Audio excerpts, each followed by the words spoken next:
Hi, this is Marc Pitman, and the best advice that I ever got is the question, what if you weren't broken? What if you were actually perfect for this role? Ooh, Mark, that's so deep, dude. What if you were perfect for this role? What if you weren't broken? But wow, man. So where'd you learn that? That's Well, you fantastic. know Where'd what? you You get know what? that? Thank you so much. And I totally botched the in-between part. Hi, I'm Marc Pitman, the author of The Surprising Gift of Doubt. Well, I promise you, we're going to promote the heck out of your book because it's fantastic, So right? it's Yeah, like, the book oh is, yeah, no, I forgot the meat. I just had the yeah. buns. Who cares? The Who hamburger was cares? But it's empty. great advice. No, it's not, because we're going to talk about your book. Anyway, nobody's going to remember from the first 3 seconds of the show the title of the book anyway. I promise we'll say it a lot, right? Because it's the surprising gift of doubt. So I doubt anybody will remember, That's surprising. right? Indeed it is, right? Like our friend Kathy Klotz's guest said on Right, LinkedIn, exactly. I right? knew I heard that Yeah, somewhere. right? But seriously, man. So what if you're perfect for this role? That's interesting. So where did you learn that, man? Well, that's the thing. I posed it as the best advice I ever got, but I don't remember where I got it from. I'm a voracious reader, 50 to 75 books a Yep. year. I love learning and listening. We're National Speakers Association, listening to people there and others too. But that's a question I found myself asking a lot lately as we've been getting ready for the release of this book. And asking people and having those sort of, there are some questions you ask and people are like, yeah, it's good. And then there are some questions where it just seems like it's really resonating deeply within people. And that's what what if instead of being broken, what if you were the perfect person to address this situation? And it seems something to anchor in. And that's what the book is about. That what if doubt is rather than it shame producing and kind of flagellating yourself and really beating yourself up, what if the doubt were not something that's something to be avoided, but what if we're an invitation into exploring their inner cues? All the external cues you're not measuring up with. But what if there are internal cues that are part of who you are and part of the way you're created? That is actually the reason the externals don't match up is because they need your voice. They need your solution, your perspective to at least be part of the conversation. Yeah, that's I think that's right, and I say that being typically the weird guy in the room. Like I typically, like from the outside in, I would say I'm not the guy that fits in those conversations. But I'll tell you what, to that point, the fact that I don't is often exactly why I need to be in those conversations. Yeah. Because they don't need another yes person. They need someone who's going to say, well, maybe not. Well, maybe that works differently, especially like to your point, right? I hear that. I hear that in my heart, right? I hear that in my brain. Sometimes your first chapter, right? Listening to that inner nudge. I mean, I get that, man. I get that for sure. So when's the first nudge? Can you remember maybe one of the early nudges you got when you were working, Mark? Good gosh, that's a great question. Um, Nothing's coming to mind right now. I know that well, like a nudge came around. I thought I was going to be a church planter of vineyard churches in Sweden. I'm a nerd, and I am also like I try to listen to different areas of my life. I learned Swedish in 6 months, lost the accent, so they thought I was Danish or German, which isn't necessarily a compliment to Swedes, but it was a compliment to an American because they didn't know I was from America, which is cool. And I thought if I have that kind of ability to pick up languages that quickly, maybe I should be doing church planting because I thought being a pastor was the way I was going to be all that I could be to the world. And so I think that nudge, even though to do that was helped guide me along a pretty non-traditional schooling and career path. I took an honors program in college where I studied not only history. I saw my friends go to seminary and get weird. They went in human beings and they came out like weird theologians that talked about, they always were referencing scholars and stuff. And I'm a nerd. I love the scholarly stuff, but JDP theory isn't going to help someone pay their bills and if pay their mortgage. And it's not going to help them more than the loss of a spouse. So I tried to pack it all into my 4 years of undergrad, where I lived in Jerusalem for a year, did 5 semesters of Hebrew, did 3 semesters of ancient Greek and Koine Greek, so the biblical and wider Greek. So I'm totally like nerding out on this stuff, and it all has served me well. But it was 15 years after college before I actually planted a church. I didn't think I was going to. So listening to that nudge and helping me to do the non-traditional things of like a pastor typically goes to seminary. And I knew what seminary I wanted to go to was Harvard Div School. I knew that was where I wanted to go. And fortunately I had a mentor that said, Mark, where's your end goal? And this is one of the first coaching things of, that's great that you want to go there, but who do you want to serve? Sort of like what I'm sure you do this when you're going on a podcast. Who's your audience? What's your goal? What would you like me to help you support in this? And so he said, if you have Harvard Div School on your resume, and there are certain organizations that will see that and you won't even get past the first cut because of the ideology and the assumptions. So I was glad I don't have any div school yet. I went and got a master's in organizational leadership instead. I figured that was even more interesting. But yeah, so I don't know. That was a good question. I'll be thinking about that for a while. Well, I think you answered the question without realizing you did, and by that Thank you. You got a bunch of nudges, and instead of taking them as a shove, and this is the direction you must go, instead you paused and said, "Is this a nudge? Is this a push? Is this a command? Is this something I have to do? Why am I doing that?" That's what I heard you say. Okay, so if we're going to go there, that is really good. I'm glad. Thank you for making me sound that articulate. One of the nudges then was the wonderful woman who's been my wife for 26 years. Absolutely. 26 years this May. Yeah, I know. I was like, how long we can't go along without saying something amazing things about Emily. Hi, Emily. Yeah. So the part of that in that college experience was I was really thinking, for whatever reason, that I had a couple of reasons, but I thought I was going to be a monk for a decade. I was fed up with dating because it objectified women and it made them. I couldn't enjoy a human being as a human being. I was forcing them through some sort of like spousal material sort of weird grid, and it was all about me and not about them, and that's not right. They have their own worth, and so humans do, and they don't need to be sifted through my filters. So I thought maybe hanging out with Jesus for a decade would be great. It'd make me a better human being. And life vows are typically way long in that process. So I was in a group of people that were exploring their call to ministry. I was the only one that was thinking celibacy. That's weird for Protestants. We don't talk about that. It's probably weird for others too, but definitely for Protestants. And I met this really, really, really cool woman the day before classes started. And fortunately, she didn't know I was from Maine, because she saw my license plates after we met, because she was interested enough to want to get to know me better, even though she saw the Maine license plates, because she's from Maine and she dated men from Maine, and she's like, no more, that's it. So yeah, as I'm on this process, I told her even when we started dating, at one point we were further into dating. We didn't call it dating because I didn't know if dating was okay. It was a weird. We can unpack the theologicalness of that stuff later. But if you want to, or if any of the listeners want to, there's a lot of baggage in my closet. But one of them was the idea. I just told her, I want to be honest with you. I love this relationship that we have here.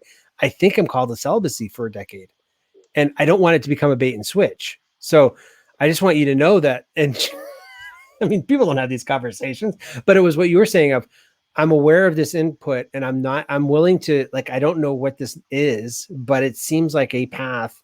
So fortunately, I had my first monastery exploratory visit in that year. It was a senior in college. And I don't think the monastery knew it was an exploratory visit, but for me, it was my first silent retreat and all. And Emily said, look, if you're getting a call, I damn well am too. And so she came with me. And so we both did it together. And my friend, the guy who was my best man at my wedding, John, also was there. Well, we were engaged at that point. So that was the other thing. Listening to this helped me to realize that I need to listen to all of life, not just the one narrow thing. So my narrow kind of faith trajectory of the experience I was in was pastoring was the path of purpose. And it's not, it's a path. But then when I listened horizontally and realized, wait, I've got this really, really great relationship with this incredible woman. Maybe this is a way that this is something I should pay attention to too. So, yeah, I guess there's an openness and a receptivity to not seeing life in linear format.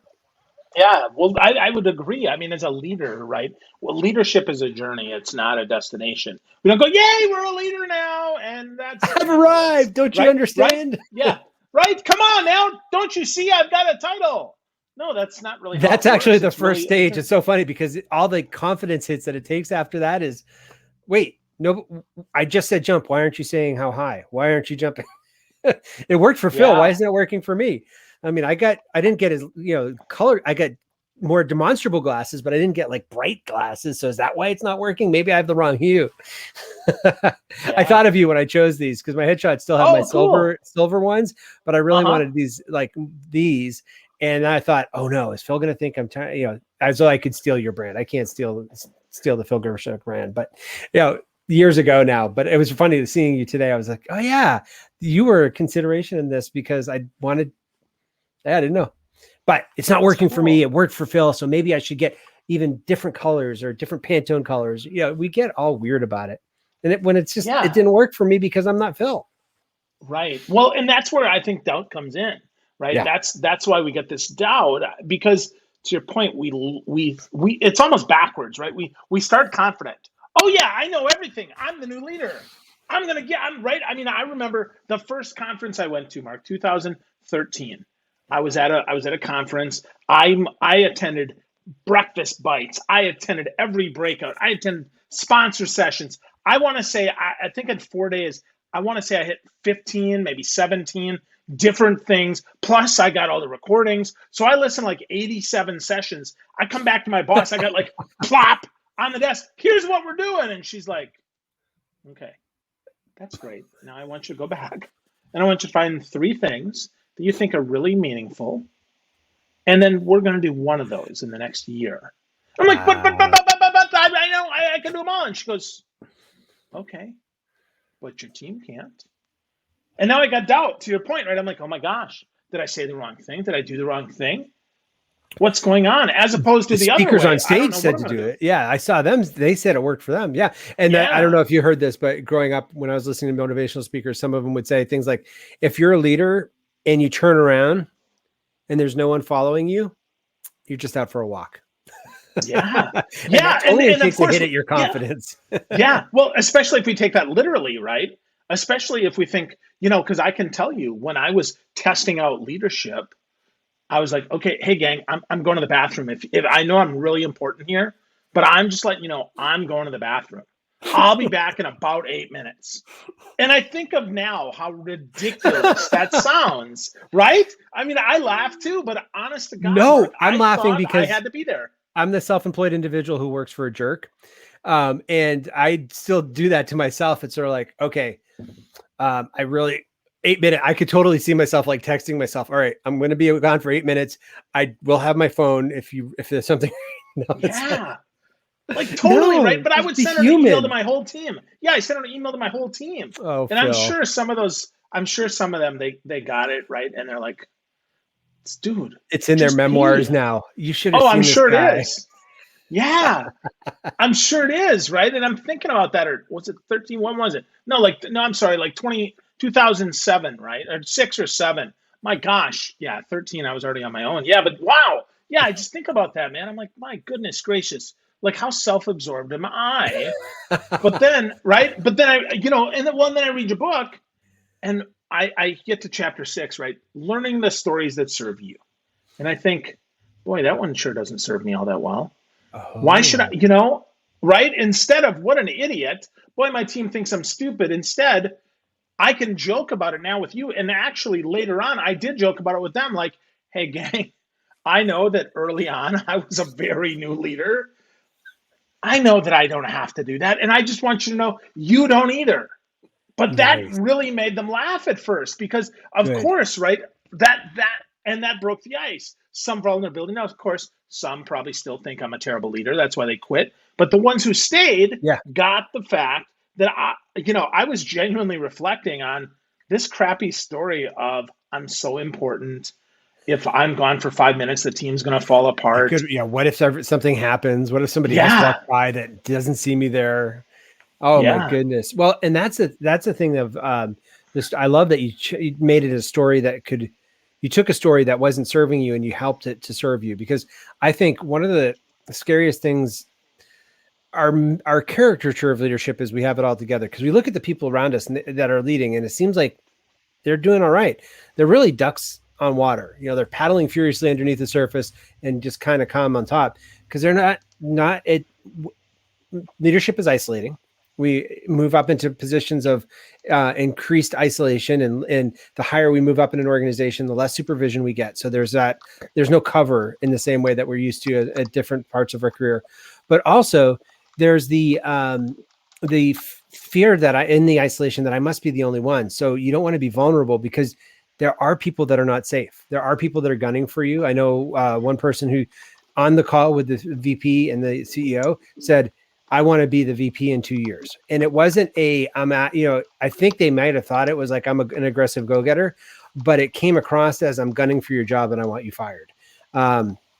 It wasn't really a smart move, but so you have to be careful of those, because those people do exist. So that's where I think the turning that vulnerability and being able to be self-referential and laughing, I know it's not for every style, but I find that to be, I actually have to be careful, because if I screw up, there's a part of me that just wants to share it to the world. Like, look at how much I screwed up here. This was such an idiot move.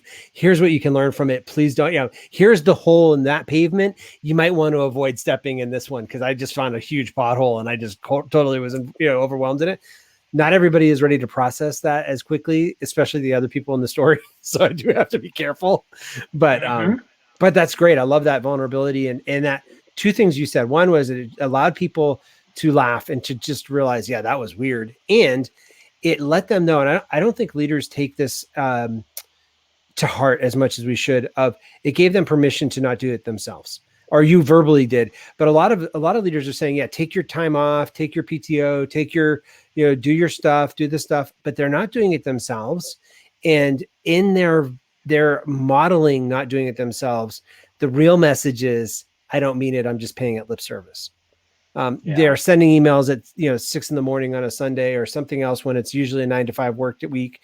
I get it. As a leader, we're on 24/7 or 24/6 or whatever. I mean, there's depending on faith traditions, but there's definitely you're always on. And we need to have the systems to make it so that it's safe for our team. So one of the things I've been trying to do with a couple of people on my team is saying, I hope you're not reading this till Monday. Or this is not urgent. It's something like that. I do need to get it out right now, because I don't want to carry it all weekend, but you don't need to see it.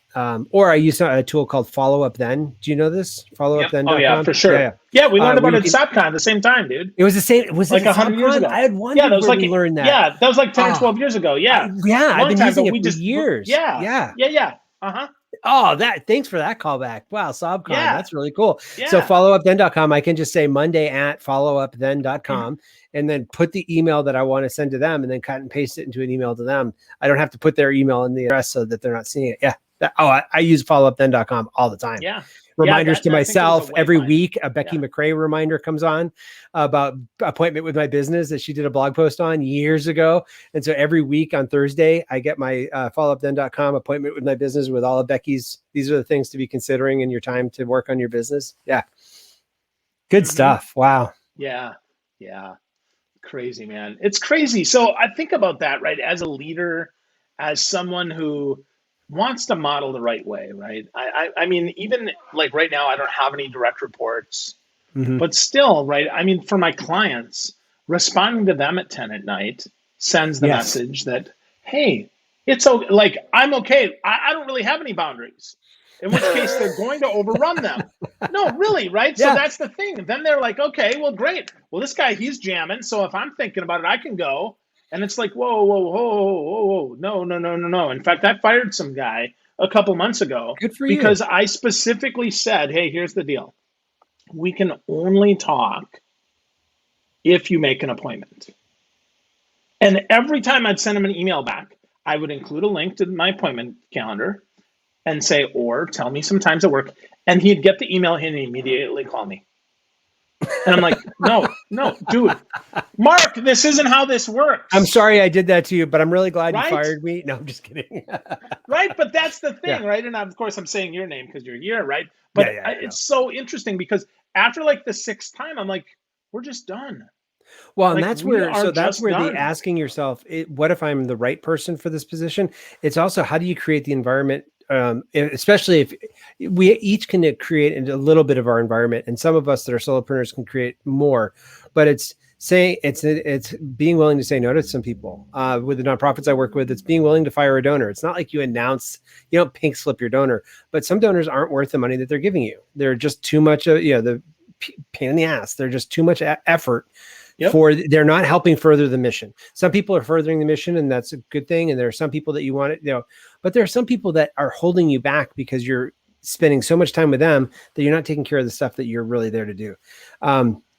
So I love that creating your environment around yourself and saying, so if you're a phone person, you might have been equally saying, no, call me on the phone, stop emailing me. It's just, but I love setting expectations with people. I try not to 8 to 5, I'm accessible. After that, I'm not. I do say I have 2 levels of service where I say you can reach me virtually anytime. And I had to say virtually because I used to say anytime. And I say life happens, the coaching calls keep us going on the process. Life happens in between the calls. So I want to be there to support. And I had 2 people in a 2-year period that thought I was a 40-hour-a-week employee for them. And it was sort of like, whoa, that is a higher fee than what you're paying now.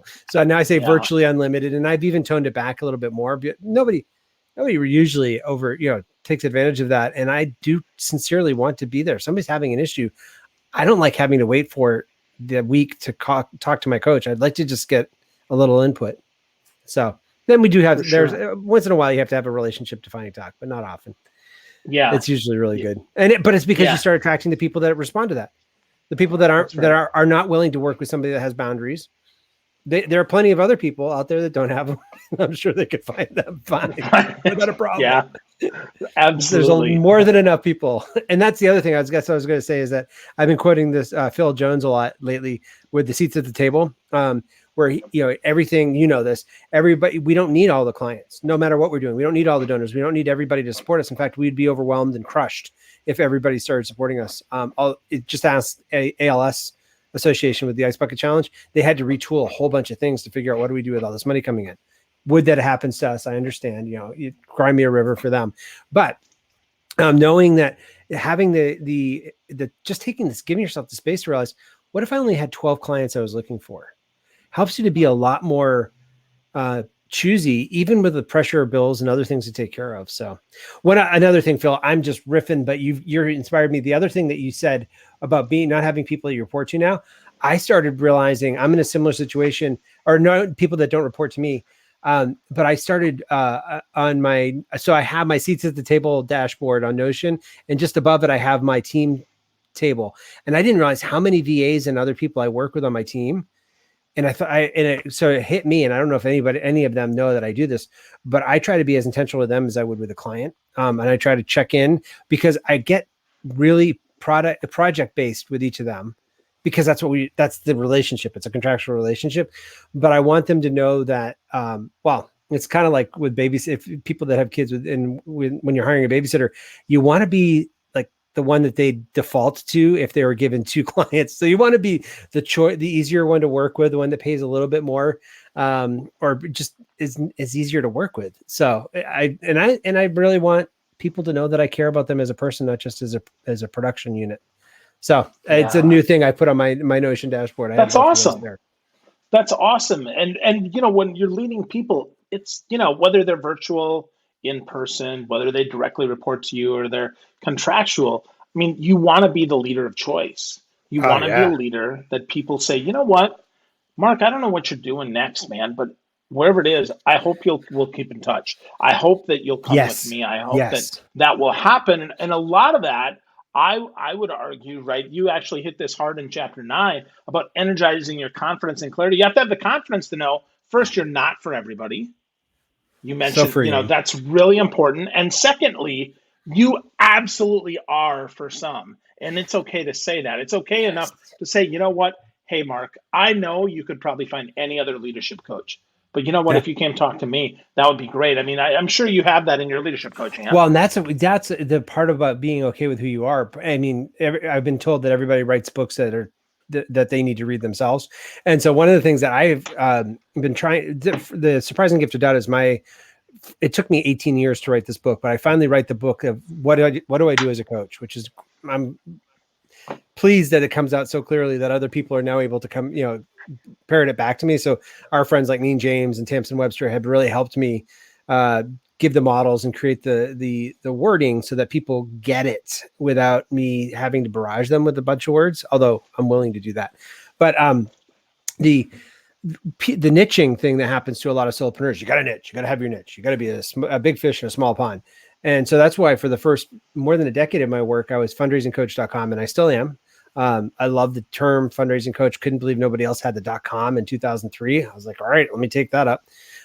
There's implied ROI and there's good stuff there, but I am bigger than that. And Emily was aware, able to continue reminding me, you're a vision, mission, leadership guy, which is what I am. So to be now, my niche is leaders who have had so much success that people in their past, that people look at them and just give them projects because they're like, we know you've got the Midas touch, you're going to make it gold, you're going to be great. But they themselves don't know how they're going to pull that rabbit out of the hat again. They know that all the doubt that's racking them, but everybody else has this confidence in them. Those are the type of leaders I like to work with. And it doesn't matter the sector. I've had all sorts of different sectors, but it's hard because you go to some of these branding things and all, or coaches and they're like, well, that's not a good, there's no conference for people that have had so much success, but are racked with doubt. There's no publication for that, but there's life. All of us go through this stage at some point in our life. And wouldn't it be nice to have someone that could be kind of like a doula or a midwife that helps you walk through that and see to the other side? So yeah. So I loved having that clarity and that confidence of just, I'm going for it. This is good. And it's okay if you don't get it. I'm just a guy. I'm just a guy that can help some people. So yeah, no, that's true, man. That's true. But definitely not the center of the universe. Well, which is a good thing, right? Yes. Because the universe is way too big. I forget who I was talking to. Well, no, it is, right? I mean, I can't serve the universe. To your point, right? About Phil Jones's point, how many do you really need? Or better yet, if you really think about it, if our goal is to be a service to 100 people, and even 10% of them hire us, we're in pretty good stead. I mean, we're in pretty good stead if we actually do make a difference, right? And that's so interesting that in your book, in The Surprising Gift of Doubt, you talk about accepting your gifts, which I think is super important, man, because here's the thing. I think we all have gifts, but we doubt it, man. We doubt it. So how do we balance the gift of doubt with the need to accept our gifts, Mark? Well, part of it is just even thinking that you have gifts, because so much of our Western cultural conditioning is to look at where we're falling short. You got a 93, where's the other 7? Why didn't you get 100? Here, yeah, you're doing great on these statistics in your job, but you're really you're failing in these particular metrics. And so you need to work on these metrics without letting those metrics slide. Rather than thinking, one of the things is you read in the book, and I don't know if you've known this before, that probably, but the Enneagram. One of the reasons I love the Enneagram is that I worked with a client, and I guess I share the story in there, a client colleague who they're trying to do things and trying to force people or fit people based on DISC into different roles, and it wasn't working. But the Enneagram, which is a different way of looking at 9 stories, nine orientations for people, we were able to see how that one person fit in a different place. And so we get to craft a position for that team member in their strengths. And it gave them life. There was a lot less stress for the rest, for all of us, for that person and for the rest of us.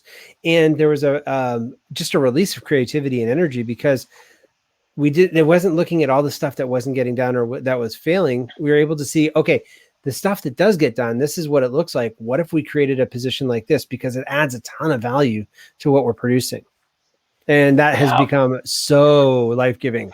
I was just talking to the person this week, and they're so glad. They said it's like a flower is a weed when it's just in the wrong place. And we had planted that person in the wrong place on the project. And so now we get to plant them in the right place. And they became a beautiful flower instead of being an annoying weed. Well, we have to find maybe more than 4 boxes, right? I mean, that's the thing about any of these, right? More than 4. Enneagram has 9. There's some that have more, right? Sally Hogstead's fascination, right? There's 40 archetypes there. I mean, the key is amazing. To just find one, right? Yeah, but it's all about unlocking, right? It's all about the unlocking and giving it a name. Because I know early on, one of the big things that I learned is if we can name it, we can claim it. right? If we can find a way to put a label on it, we can actually own it. And that gives us confidence. It gives us clarity. And to your point, it actually helps us know that it's okay to not be great at everything, that we only have certain gifts, not every gift. And that's Yes. okay. But yeah, I Oh my mean, that goodness. was Yeah. hard for me. Well, so that was part of when I wrote my mission statement in my 20s, one of the things that I think it was in a rewrite that I put in there was something about all my gifts and abilities and my limitations. I want to learn about all my gifts, all my abilities, but also know my limitations, because the limitations allow me to work with other people. I know where to lean on people. And that has been incredibly, incredibly freeing to not think I had to be the end all and be all of everything. So leaning on your strengths is definitely one area where I find great joy for people. Yeah. Oh, look Yeah. at you. Well, I love what you said there, right? The limitations allow us to work with other people. And that's so So, darn well, true. when you said naming and claiming, one of the things that, and I'm not into blob it and grab it, but there's power in words. There's something about that. And so for me, when I was told you bring joy to situations, like I guess one of my nudges or turning points was we started a thing called the Nonprofit Storytelling Conference 8 years ago. And the first time I got up there, I hadn't really been part of the planning. I didn't know what I was doing, but I knew the experience we wanted our attendees to have. And I was the MC. I've MC things or facilitated panels before, but I was the MC, the host for the conference. And for anybody watching this that's doing a conference without an MC, I'll just let you know, there can be a real gift of having somebody that is the connecting dots. And what I got to do was, when a speaker, I'm sure we didn't have any speakers that year, bomb, but when a speaker was less than amazing, I could pull out the amazing points and reaffirm to the audience, see those takeaways? That was incredible, wasn't it? And then do the callbacks and all this. I just did it. It was the second year I did it. And one of the guys on the team said, so how do you script this, Mark? Like, you've just done 2.5 days of a conference. How do you write a script? And I said, wait a second. And I went to my phone and Googled script. I didn't know what that was. And joked with him. I said, do you have a dictionary? Because I got to look up that word. What is this word you speak of? And he said it was mind boggling to him and for me that he thought I had it all scripted out. Whereas I just like connecting dots, and I like people, and I want people to be brilliant. And so even if they stumble, they're not the stumble, they're the person. So how can we pull back the camera and look at the other great things that did happen? And so that's where I learned something about myself that was amazing, that I didn't know was amazing, but it was named. So to your point about naming and claiming, I was like, oh, I bring joy. I bring levity and life to a situation and energy. I will own that. I am proud to. I'd be glad to, because I'm just being me. That's the best part, isn't it? When we are freed up to be ourselves, there's still work. There's still stuff that we don't like doing, but there's a purpose. There's a centeringness.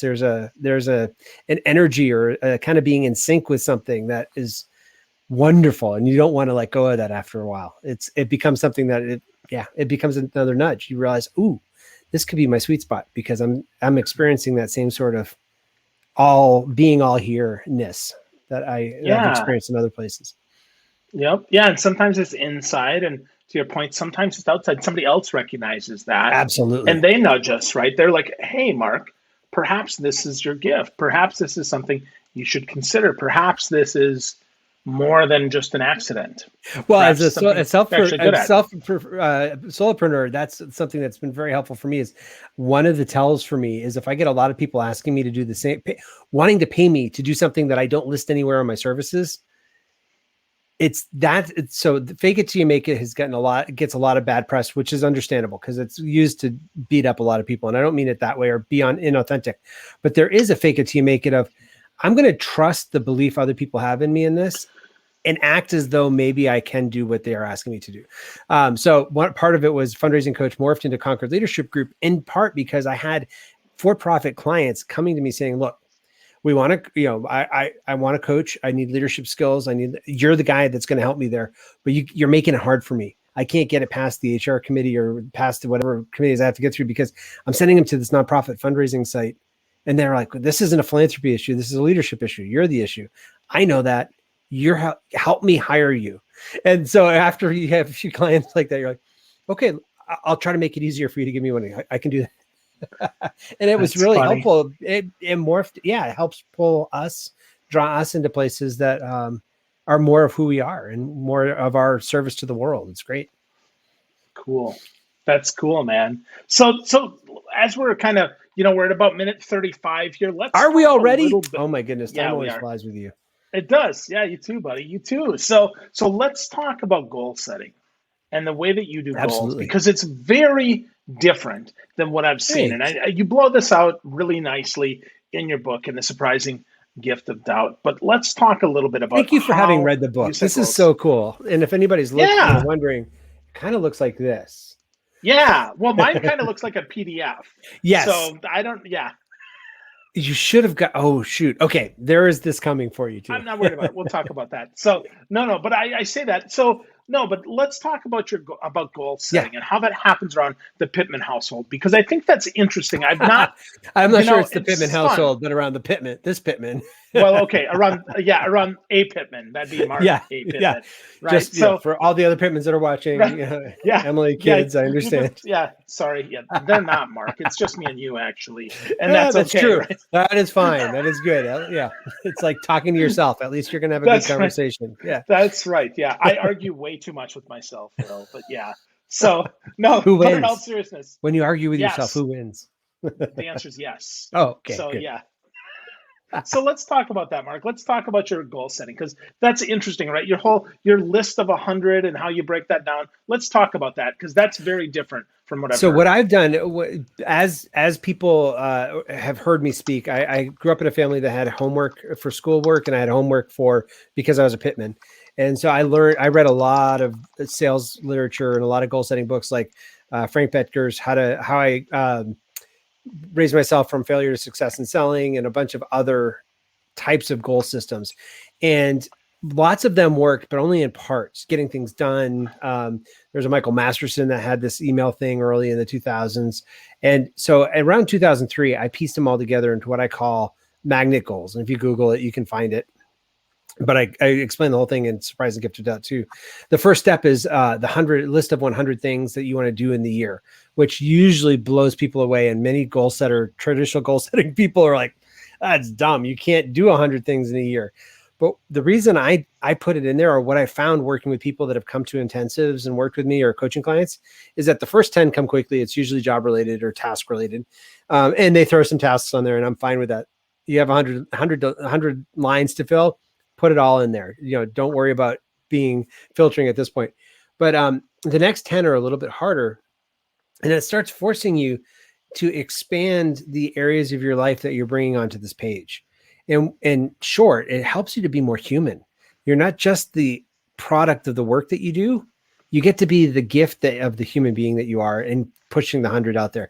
And you start doing fanciful things and dreams that you've never knew you had. And like for me, it's being on Oprah. I want to be interviewed by Oprah. I figured that'll help further things. I don't have any connection that I know of, but then a few years later, because of the naming thing, the wording, intentionality of wording, I put be interviewed positively by Oprah. Decided, 60 minutes does hit. I want to be clear in my intention. I think she does hit jobs, but I don't want to be the first. I'd rather be a positive interview. So all of those. Yeah. But I love that. And Phil, one of the things that's so encouraging about having, before the pandemic, I had people fly into Greenville, come to Greenville and work a whole day set aside. Because most of our times we don't give ourselves permission to think about ourselves and to reflect. So when we're doing the list of 100, people would get maybe 10, maybe 50, but many of them would call me over and say, "Hey, Marc, this thing right here, is it okay for me to build a boat on this list, on my list of goals?" Yeah, it's your list of goals. You get to put whatever you want on there. And you'd feel the atmosphere in the room change, because people started becoming themselves and more fully present. So you write the 100. And then the other step that is really cool is we're storytelling beings. Our operating system for our phone may be Android, mine's Android, and maybe iOS for some people.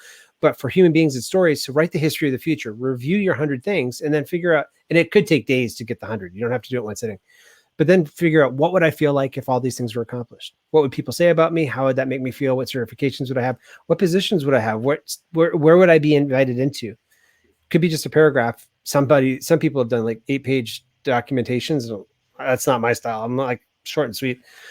But that, in doing that, one manager realized, oh my goodness, Mark, my breakthrough with the history of the future was people didn't know what I was trying to build.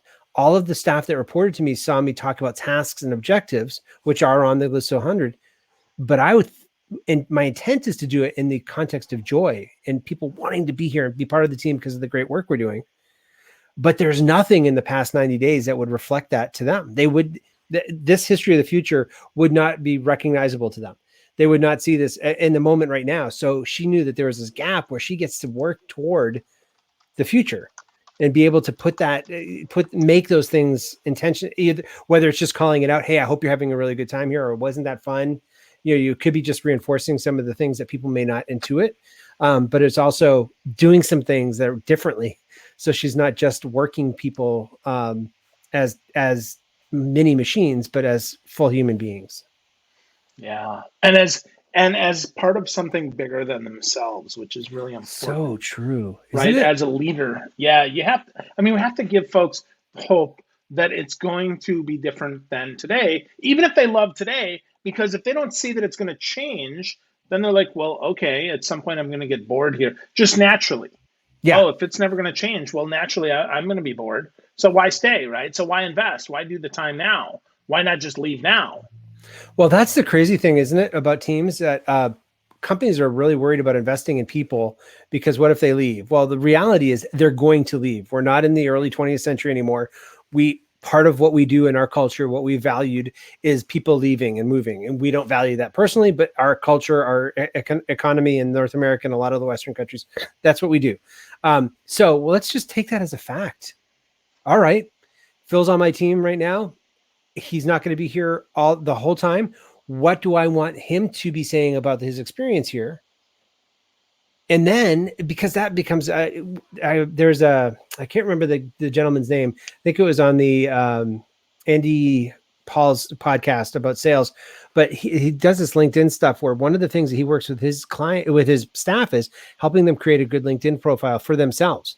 It's not to serve the company. It's just to serve them, because he's found out that becomes the best recruitment tool for them. They don't have to spend any money on recruitment because their employees are so excited about working there, and the honesty that they're not going to be there forever. There's not no intention that they're going to be there forever. So it becomes I think it's just being honest with ourselves that we have a finite period of time with our team. And yes, it would be a lot easier if people would be lifers like us, but that's not going to be it. So let's just stop wishing for something that's not there. And let's let them be human in a productive way that helps the organization. I'm not saying that we don't get stuff done. The whole point of an organization or a team is to get something done, but it doesn't mean that we have to just focus on that. We can get stuff done even more effectively by bringing in all of the people, because the perspectives that we started this whole conversation with, maybe Phil has a different perspective on something that I don't see. And if I am receptive to Phil being there, maybe he'll feel more comfortable about sharing that perspective in a way that will save us time, money, or increase the quality of what we offer. I could riff about this stuff forever. Good. Well, you did a lot of it in your book, man. That's the great part, right? If folks want to get more of that, the book is The Surprising Gift of Doubt. It's on Amazon. It's a lot of great places. You get a lot of good stuff from Marc. But Marc, if I want to get started along the journey of embracing the doubt, embracing what's there and recognizing it as a gift instead of as a weight, how do I get started?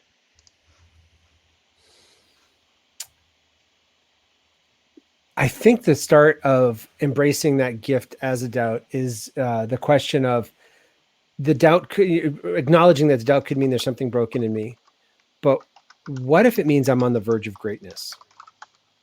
What if it means that what if this doubt is an invitation to explore how I might be exactly what this situation needs, exactly what this team needs, how our organization may be exactly what this sector needs, and pushing through that and figuring out what is it different about us? Why are we seeing this uniquely? Why are we seeing this from a different perspective? And how can we add depth to the conversation, to the impact that's being had in the world? Wow. The more you do that, you build confidence, and you realize, oh, maybe I am making it up as I go, but maybe I'm informed. I don't know about you. I'm late 40s now, and like really late, like 50 next year. But in my around 45, I felt like something happened where It was as though I were playing checkers and I was doing really good checker moves, but the board was now Settlers of Catan. The board had changed The game has entirely. changed. Yeah, and I was executing really good moves, but it didn't matter anymore. And so taking the time to be able to figure out why that is, it allows you to also see maybe there's something else that I'm offering. Maybe it's not that I'm failing at the job. Maybe the job has changed and I get to respond and grow into that. Maybe the job has changed. That's a great way to wrap this up, man, because that's a great way to think about the doubt that creeps in as leaders. Sometimes that doubt is overpowering, and sometimes it's just a little nudge to say, hey, maybe it's a little different game. Maybe the job has changed. Whatever it is, Marc, this was the perfect time to spend with you, my friend. I'm so grateful for your book. I'm so grateful for your friendship and for everything. And please give Emily a big hug for me, okay? Absolutely. It'd be my pleasure. Awesome. Thank you so much for Awesome. having me on. I appreciate this. Absolutely, man. Thanks for being here. And thanks everyone for watching, for listening, and for understanding that the gift of doubt, though often surprising, is a gift. You should embrace it. Take some time, get Marc's book, and embrace the surprising gift of doubt. Thanks, everyone.